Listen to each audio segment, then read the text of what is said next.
Welcome to Figure Eight, where we feature inspiring stories of women entrepreneurs who have grown their businesses to 7 and 8 figures revenue. If you're in the mix of growing a bigger business, these stories are for you. Join us as we explore where the tough spots are, how to overcome them, and how to prepare yourself for the next portion of the climb. I'm your host, Julie Ellis. I'm an author, entrepreneur, and a growth and leadership coach who co-founded, grew, and exited an 8-figure business. This led me to exploring why some women achieve great things. And that led to my book, Big Gorgeous Goals. Let's explore the systems, processes, and people that help us grow our businesses to new heights. If you're interested in growing your business, this podcast will help. Now, let's get going. Hello, and welcome to this episode of Figure Eight. Today, I am in conversation with Tarra Stubbins. And Tarra started her career managing the lives of big rock stars and famous people. And she has now taken that over into her own business where she helps entrepreneurs with chiefs of staff and executive assistants. And so the Take It Easy group is there to help us all grow bigger and better businesses with the kind of support we need. And I'm very interested and excited to talk to you today. Welcome, Tarra, to the podcast. Thank you so much for having me. I'm so excited for this conversation. Yeah, me too. And I'm so interested because, one of the things that I think as entrepreneurs, we are reluctant to hand things off to people because we often feel like we can do them better ourselves. But it's a really key piece to scaling up your business, scaling up yourself as a leader and growing. And so I think it's, interesting how you've got this experience with managing very high powered people who I'm sure are demanding and busy, and it's important that things are done right, and how you can take that into the entrepreneurial world and really help people. Yeah, it's true. And it's interesting because when you get to a certain level of success, you don't even think about what can I delegate? It's just automatic. Absolutely everything is delegated.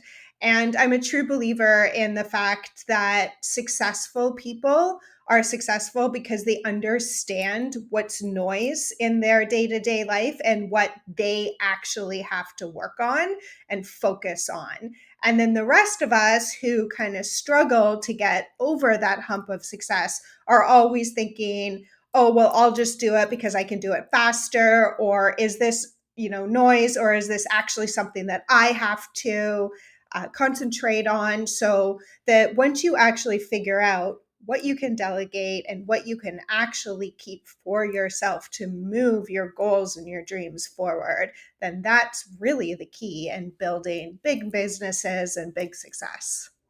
Yeah, I think it's a really interesting observation that at that really high level of performance that you have to basically delegate everything. I think that's a really, and I've never really thought of it that way. I mean, and just the idea of like, we all hang on to things because not even do we maybe think we're better, but we kind of like doing them. Yeah. Like I think of like, I like looking for flights. I like the chase. I like but that's a really classic example of the kind of things that like you shouldn't be doing as an entrepreneur. You should be having somebody else do for you. Yeah, it's true. I actually just, my team just onboarded with a very, very busy entrepreneur. And she kept saying, I need a flight to Seattle, Australia, like all these different places. And our executive assistant, when we onboard, we put together like information. Okay, these are all the flights that we would book. This is the reason why. And she was saying, this is taking too long. I'm just going to book it. And I had to step in and say, hold on a second. If you just book it, then we never learn. And so we can go back and forth for one day of, and it's not even that much time. We put together a document. You just have to review it and say why you would pick what or why you would agree with what we were picking or whatever.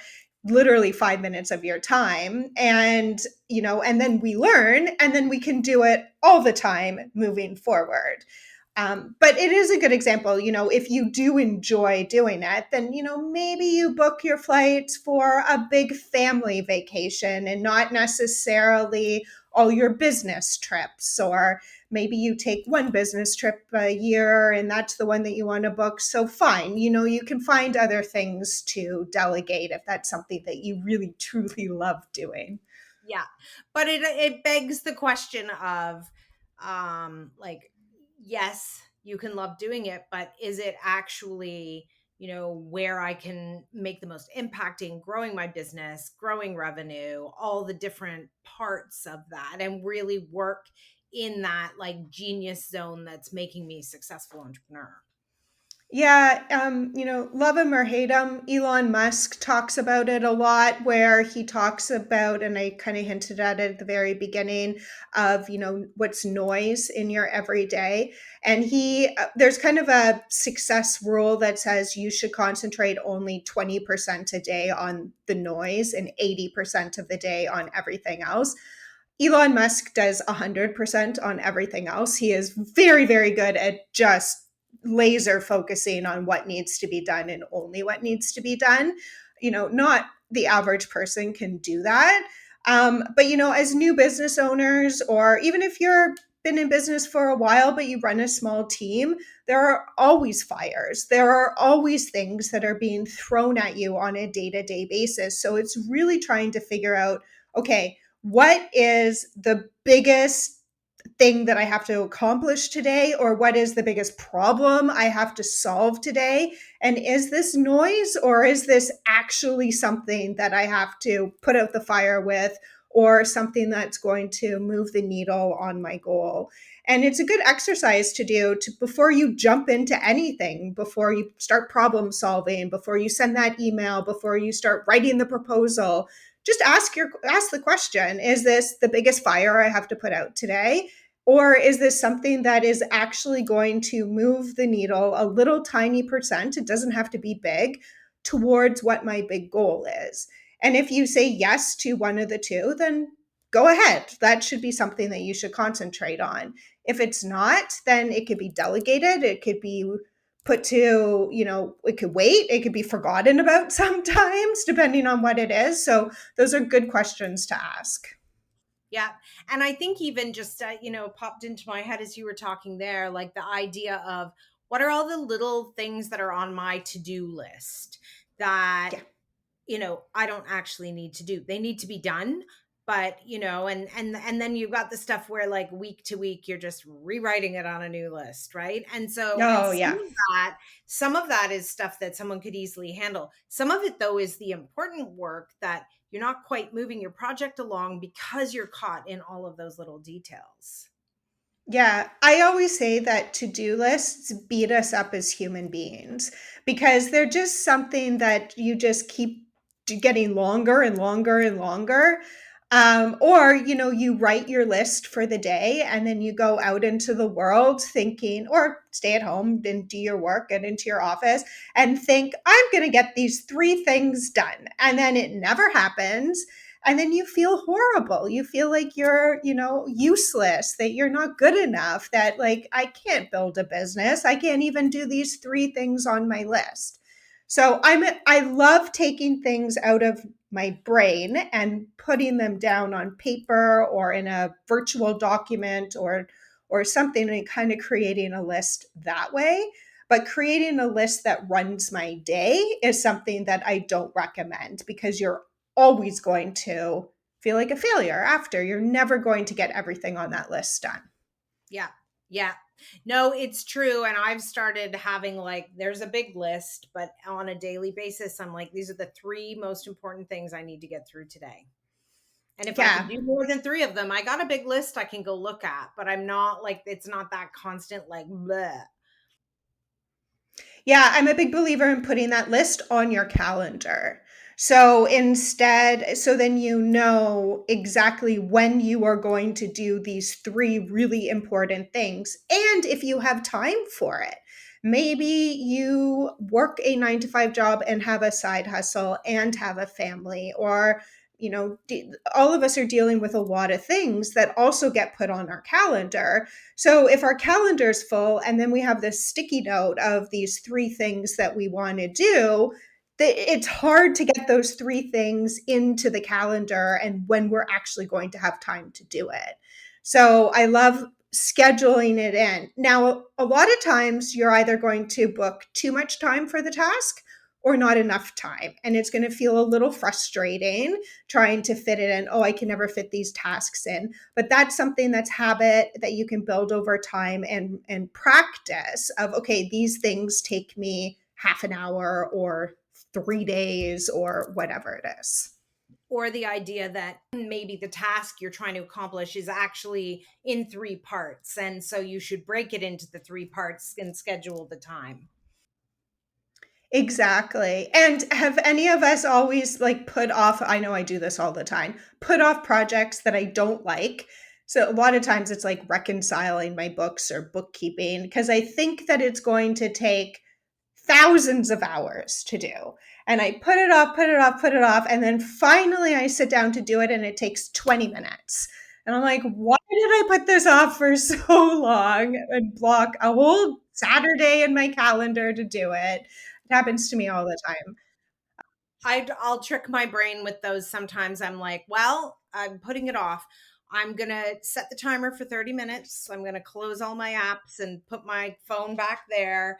And I'm just going to work on it for 30 minutes. And like, it's amazing how sometimes when you do that, all of a sudden it's done. Yeah. It's just gone off the Yeah. list, right? It's the trick of if you have company coming over and you have to clean your house, sometime Right? you can clean your house in 20 minutes, but it takes like an entire day. It's the same thing. Yep. Yeah.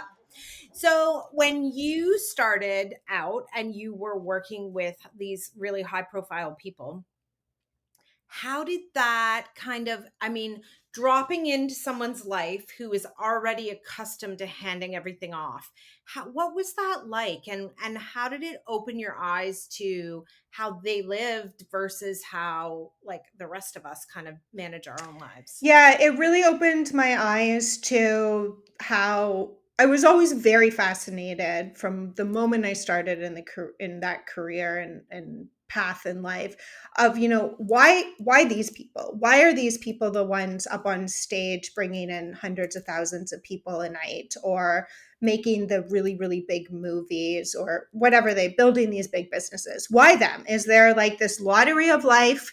Have they just fallen into this like really lucky time or got this big break somehow? And I was always curious of like, why them and not me? And so I was like a sponge from day one of figuring out what they were doing in their day to day to be successful. And I always thought, and I think what a lot of people think is it's like, what is their morning routine? Can I copy their morning routine to be successful?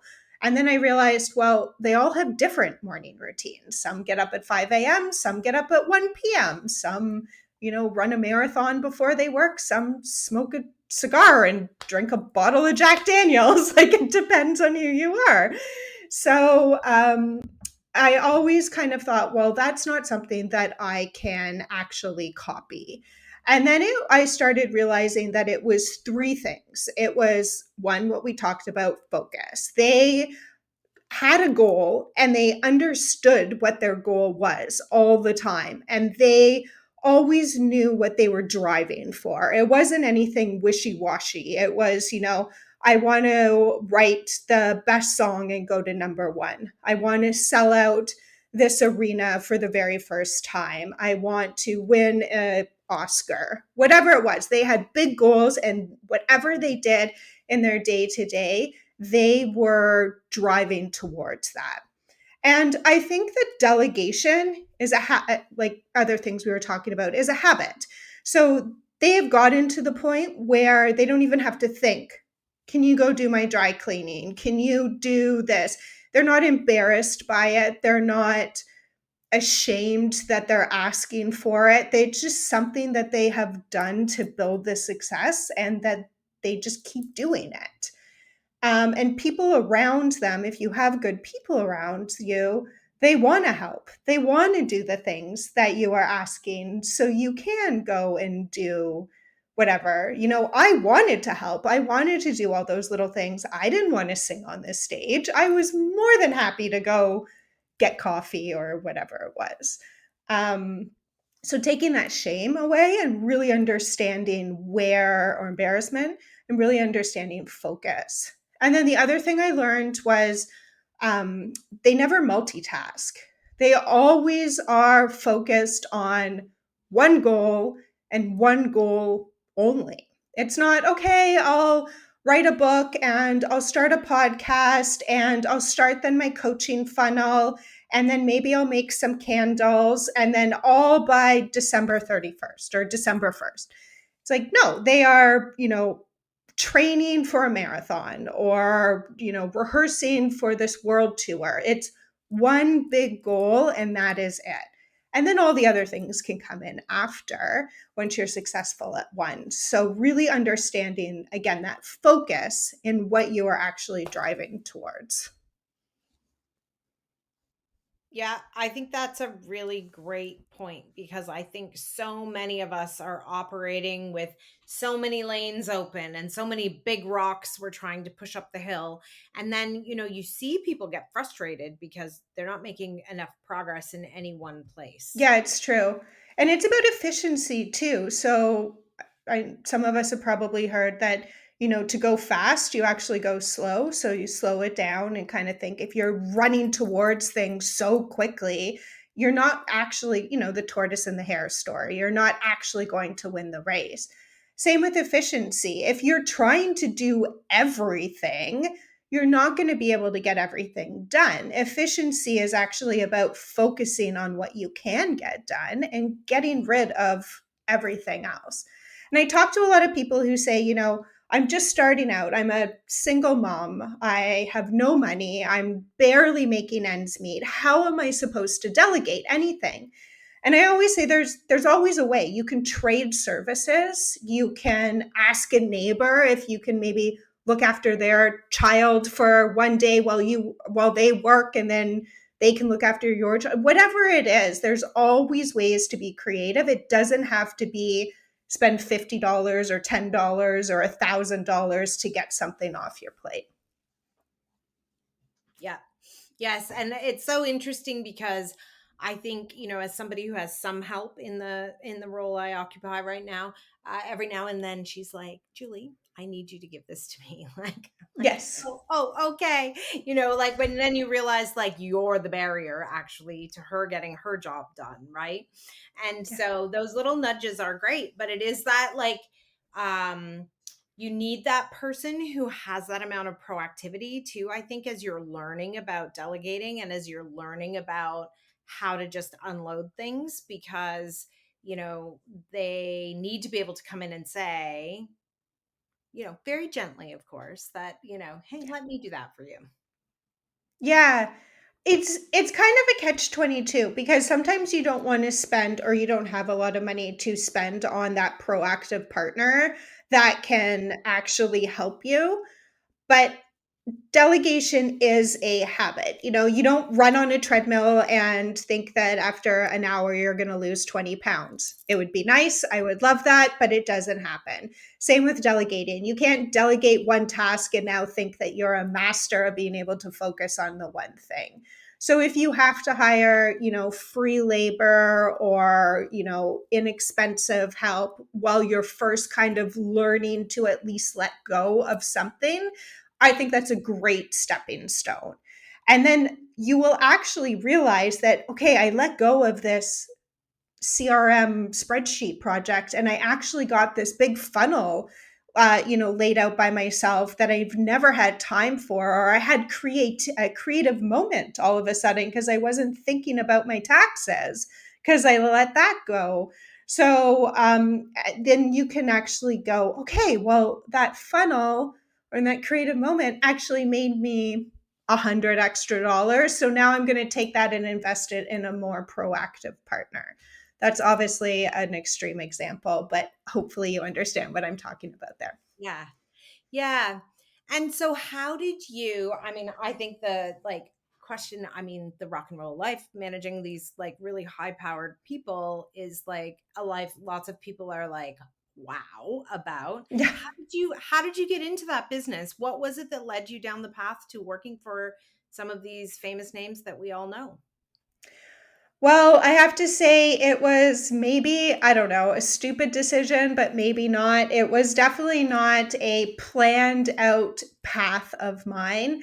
I actually in high school was, hanging out with some local, not famous at all, garage bands and musicians. And that was kind of my thing. And then all of a sudden I got asked if I would jump on a tour bus. It wasn't even really a tour bus. It was like a dirty van going across Canada and help. And help was literally laundry, sweeping the stage, like not very glamorous work at all. And so I did it. I, dropped out of high school and I jumped on this van and my mother wanted to kill me. And it was before cell phones too. So here I was in this random van going across Canada. But and again, I don't really encourage that for people. But the one thing that I was doing is I was following a passion and I was following a dream that I always had. And my dream was I wanted to be some sort of rock star, but I didn't have any musical talent at all. I still don't. And I love music, I appreciate music, but I cannot make music happen. The way that I can make it happen is by supporting the people who can. And so I was actually following my dream and focusing on that one dream, not even knowing that that's what I was going to take away from the people that I was actually working with. Yep. And so then you went from sweeping stages and kind of looking around at seeing whatever needed to be done and doing it to, I assume, working with bigger and bigger names.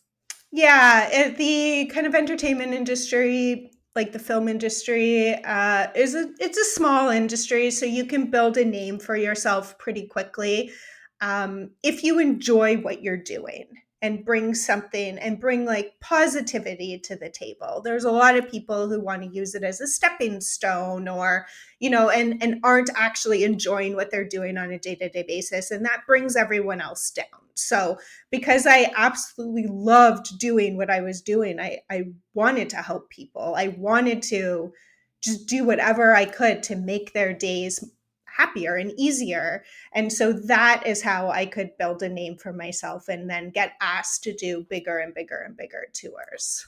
And what made you decide to leave and start this business? So I had a big aha moment when I was actually in Shanghai. So I was on a world tour with a massive rock and roll band. And one of the crazy requests that this rock star always asked for was that he wanted his toothbrush to be sanitized every time it came out of the suitcase. So every time we stayed in a new hotel, which was almost every night or every other night, I had to sanitize his toothbrush in the hotel dishwasher. So a lot of people ask me why. I don't know. I don't ask rock stars why. A lot of people ask me, why don't you just buy a new toothbrush? I don't know. Again, I didn't ask. And people always ask me, did you do it? And you didn't just run it under hot water? And I would say, yeah, actually I did. I don't know why I did, but I did. So a lot of the hotels would know because we'd stayed there before that, here comes this crazy lady with the toothbrush. But a lot of times we'd be in new hotels or new cities and we hadn't stayed there before. And in this one time in Shanghai, it was a brand new hotel, luxury hotel. We were staying, in the presidential suite. And there I was in the back of the kitchen trying to convince these people that I had to put this toothbrush in their dishwasher. And they didn't speak English. I don't speak their language. And I was trying to like make gestures. And it was kind of before cell phones could, Google Voice translate what I was saying. So I was trying to make these gestures of, how to put this toothbrush in the dishwasher. And they were looking at me like I had three heads. And I remember standing there thinking, there's got to be more to life than this. And that's when I had this big aha moment that I love helping people. I want to help people, but I just want to help more than one crazy rock star at a time. So I ended the tour. I finished the tour, came off the road, and decided I'm just going to open up my own business. No idea what I was doing. I was a dirty roadie. No idea. I didn't even really know what business was. I didn't even know what I wanted to do, but ended up opening up a personal concierge and lifestyle management business, which is still running, to manage the lives of high net worth and high profile people because that's what I was used to. And then through that, I started becoming friends with entrepreneurs and other people who were building businesses because I craved that connection because I hadn't built a business. I didn't know what I was doing and I wanted that community. And I started to realize that they were struggling to get over this kind of hump of success because they didn't have that strategic support behind them. So I started helping them just as a friend. And then it grew into what Take It Easy is today, which is the fractional executive assistants and chief of staff. Yeah. And I think it's really interesting too, because that entrepreneurial journey is hard. Like you started doing everything. And I always, kind of say like nobody starts a business because they think 50 or 100 people are going to report to them, right? It's Oh, not yeah. it's not what you think when you start something. And so there's this like journey, and I really think this like getting support is, like that team aspect of how you can leverage yourself so quickly by having two people kind of in your orbit, right? You have yourself, you have your EA or your chief of staff, and it just allows you to lever up really quickly. Yeah, it really does. I always say that delegation or assistance is not a luxury. People always think that it's something, something I'll have when I'm rich or something I'll have when I'm successful. That's what, successful people have, but it's not. It's the actual thing that helps you get to that point of success and be able to have a bigger team and outsource more and more and more. Yeah. Yeah. And you think about like as your business grows and you get busier, you spend a lot of time in your meetings, right? And Oh, yeah. get a lot of email and a lot of requests for things and a lot of like all of those pieces where, you've got somebody saying, there's 3 important emails I really need you to look at today. Like someone who's already pre scanned that, somebody who's, making sure that you get out of that meeting and on to the next one. And like all of those little, someone who makes sure that you eat lunch, like quite Yeah. honestly, because like there is just that piece of like how they become this really big gatekeeper for you as well, in terms of protecting your time and protecting, the precious resource. Yeah. And there are a lot of AI tools now that will scan your inbox and brief you on important tasks and things that you're missing. They can help you create a schedule where you do have lunch. They can even send out a reminder on your computer or phone that says "Go eat lunch now." But there's something, and I leverage AI tools all the time, but there is something about having that extra person that you can bounce ideas off of. You can ask, I'm telling AI that this is important and has to be done, but actually is it for our business goals? So somebody that you can kind of question. And just, yeah, having that like strategic interaction is really helpful, especially if you're a lone business person or if you're a business person with like a lot of contractors that you're trying to manage yourself. It's really helpful to have somebody on your team who, has that same vision as you and can help you move that forward as well. Yeah.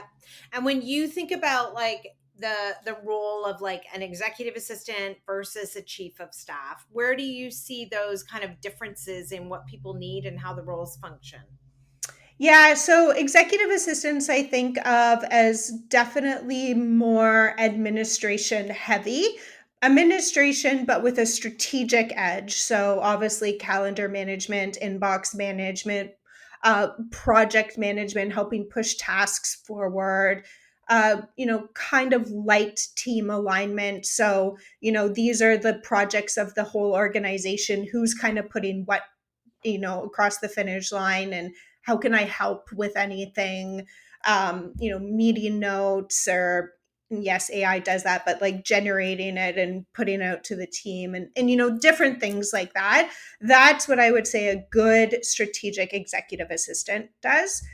A chief of staff, in my opinion, and there are so many definitions of chief of staff, and it depends on what you need for your business, is more of a light COO. So they're ones who have a more operational mind, a more project management mind, can really align teams, can be that executive presence for you. If you can't sit in a meeting because you're double booked, the chief of staff can sit in that meeting for you and actually know what you would say and be able to communicate it in a way that you would have done if you were on the meeting. So that very like senior leadership. They also, in my world, because it's very much of an assistant world, our chief of staff also do administrative tasks as well, but they're definitely more senior leaders. Yeah. Yeah. And I think that's a really good distinction, right? Where they can be the voice of the leader, the person they're working for, and represent them, as opposed to the more, strategic admin side. Yeah, I think that's totally a agree. really good distinction in the pulling apart of those two roles. Hmm. Yeah. I And totally agree. when do you find people come to you? Is there an overwrought, overworked, like what's that crossroads look like? Yeah, it's usually when the founder CEO realizes that they are the roadblock to the business becoming a success, or somebody on their team comes to us and says, the founder, the CEO, is a roadblock to our success, and we can't get what we need done because it's sitting in their inbox or on their to-do list or on their plate. So it's really that, like, people have big goals and they know that the business can get to the next level, and they just need that extra support to get to the next level. Yeah. No, I think that makes a lot of sense. Interesting that sometimes it's team members that come and want to hire someone for their boss. Yep. We have COOs and HR people coming to us all the time saying, okay, enough's enough. We can't do this anymore. So, yeah. That is a really great employee, somebody who will do that Yeah, for the CEO. it's true. It's a good employee, and it's a good CEO kind of boss leader relationship, allowing them to go do that and bring understanding that, okay, I am the roadblock. I am affecting the team. Okay, let's go do this. Yep. And so what's next for you now? Like you're building a team, you're supporting many, many, many businesses now. And I mean, what's on the path for you? Yeah, I'm really excited to launch a coaching kind of educational, I don't really want to call it coaching, more educational module, so I can really help entrepreneurs and founders who are really wanting to understand the power of delegation and how that can help them get to the next level of success. Sometimes our prices are a little too high for barrier of entry, and I really want to help as many people as I possibly can build that successful business. I always say I'm probably not going to cure cancer. Oh, I know I'm not going to cure cancer, but if I can help a business or a founder that can, I absolutely love that, and I want to help more and more of those founders.